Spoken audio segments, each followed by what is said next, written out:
Hello students, welcome to our YouTube channel. आज हम discuss करेंगे द फाइनेंशियल एक्सप्रेस में पब्लिश एक आर्टिकल जो डिस्कस करता है अर्बन गवर्नेंस फॉर विकसित भारत 2047 के बारे में।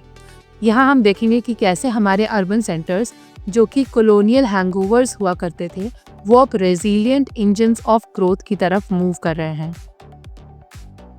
इस आर्टिकल डिस्कस कि कैसे स्मार्ट सिटीज़ के रिटोरिक के नीचे अंडरलाइन इश्यूज हैं, जैसे कि institutional apathy and accountability vacuum.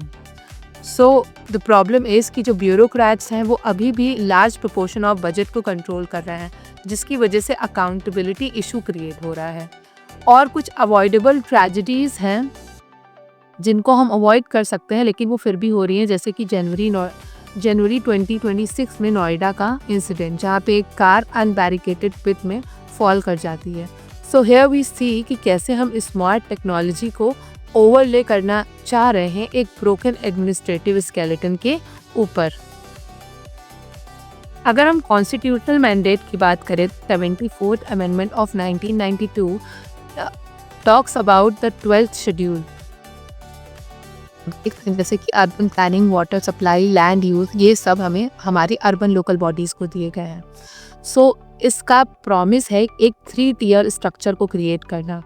जैसा कि हम जानते हैं कि म्यूनसिपल कॉरपोरेशन जो कि लार्जर सिटीज़ को कंट्रोल करने के लिए होती हैं, म्यूनसिपल काउंसिल जो कि स्मॉलर सिटीज़ को देखने के लिए होती हैं, एंड नगर पंचायत उन एरियाज़ को देखने के लिए होती हैं जो ट्रांजिशन कर रहे हैं from village to a city. But जो रियलिटी है वो ये है कि कैग के 2024 के ऑडिट से हमें ये पता चला है कि only 4 out of the 18 functions are truly autonomous. और जो इंस्टीट्यूशंस हैं जैसे कि स्टेट इलेक्शन कमीशन, वो अभी भी पेपर पे एग्जिस्ट करते हैं एंड दे लैक टीथ। इस आर्टिकल में कुछ फैक्टर्स के बारे में डिस्कशन हुए हैं, जैसे कि पहला है द क्राइसिस ऑफ अकाउंटेबिलिटी। यहाँ पे बताया गया है कि कैसे मेयर जो है वो एक सेरेमोनियल फिगर हेड की तरह फंक्शन कर रहा है और जो ज़्यादा पावर है वो कमिश्नर यील्ड करता है जो कि स्टेट कंट्रोल्ड है। जो प्रजा इंडेक्स है 2024 की, वो हाईलाइट करती है कि सिर्फ केरला ऐसा स्टेट है जो कि एम्पावर करता है मेयर्स को to write the annual confidential report of commissioners. This article also talks about the parastatal agency, जो कि कॉरपोरेट एंटिटीज़ हैं जो स्टेट बनाते हैं to perform some functions, but ये पैरास्टेटल्स कहीं ना कहीं अर्बन लोकल बॉडीज़ को बाईपास करने का काम कर रहे हैं। So as a result there is responsibility but no power. Second factor is fiscal इन्फैंटिलिज्म।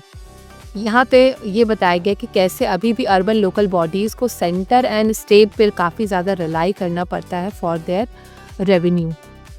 कुछ रिपोर्ट्स हैं जो हाईलाइट करती हैं कि म्यूनसिपल रेवेन्यू जो है वो अभी भी 1% पे स्टैगनेट करता है, 1% ऑफ द जीडीपी पे स्टैगनेट करता है। There is a structural dependency which we have already talked about.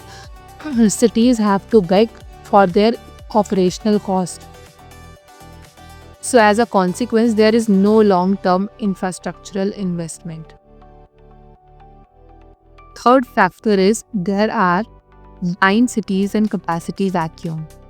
So as the report highlighted, there is only one planner per 1 lakh people and 65% of urban settlement जो है वो अभी भी एक master plan को lack कर रही है।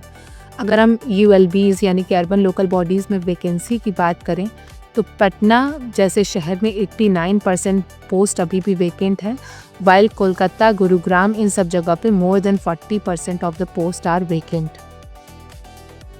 जिससे कि कॉन्क्रीट ओवर नेचुरल ड्रेन्स जो हैं वो बढ़ते चले जा रहे हैं और प्लूवियल फ्लड का रिस्क और भी ज़्यादा बढ़ गया है। प्लूवियल रिस्क माने कि जब आपका वाटर लेवल ज़्यादा हो जाए, more than the capacity to absorb, हमारे जो ड्रेन्स और रोड्स हैं उनकी कैपेसिटी अब से अब्जॉर्ब करने से ज़्यादा पानी इकट्ठा हो जाए।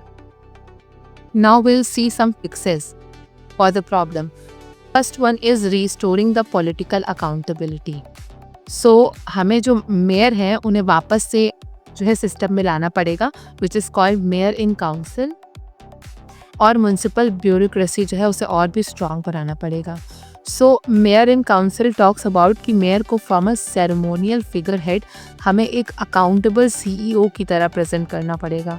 And there is also one वो recommendation that is rights to services, जहाँ पे टाइमलाइन होगी to perform some of the important functions like issuance of birth certificate, formation of road, repairing of pits, और there will be a provision of automatic penalties अगर आप delays करेंगे तो।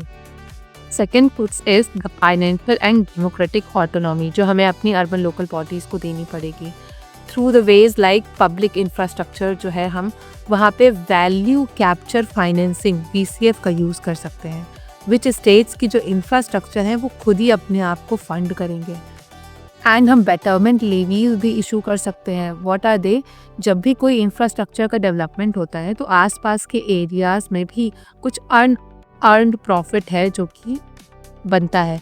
सो जो हमारी अर्बन लोकल बॉडीज़ हैं वो उनसे भी बेटरमेंट लेवीज ले सकती हैं। We can also adopt urban area सभास which talks about participatory budgeting. The other fix is planning for resilience. यहाँ पे हम डायनेमिक GIS का यूज़ कर सकते हैं जो कि रियल टाइम अपडेट्स देंगे, ना कि स्टैटिक मैप्स की तरह। We can also adopt sponge city framework, जहाँ पे हम कॉन्क्रीट सेंट्रिक इंजीनियरिंग मॉडल से मूव करेंगे नेचर बेस्ड सॉल्यूशंस की तरफ। Then there is metropolitan planning committee, जो पेरी अर्बन स्प्रॉल्स डेवलप हो रहे हैं उन्हें गवर्न करेगा, क्योंकि पेरी अर्बन स्प्रॉल्स जो हैं उन्हें विलेज पंचायत जो है वो अभी भी इल इक्विप्ड हैं उनको गवर्न करने के लिए। So the path to the 2047 lies in decentralization, financial autonomy, climate resilience, ताकि हम जो हमारा SDG 11 का गोल है सस्टेनेबल सिटीज़ एंड कम्युनिटीज़, उसकी तरफ बढ़ सकें। Thanks for watching videos. Stay hooked for next current affair video.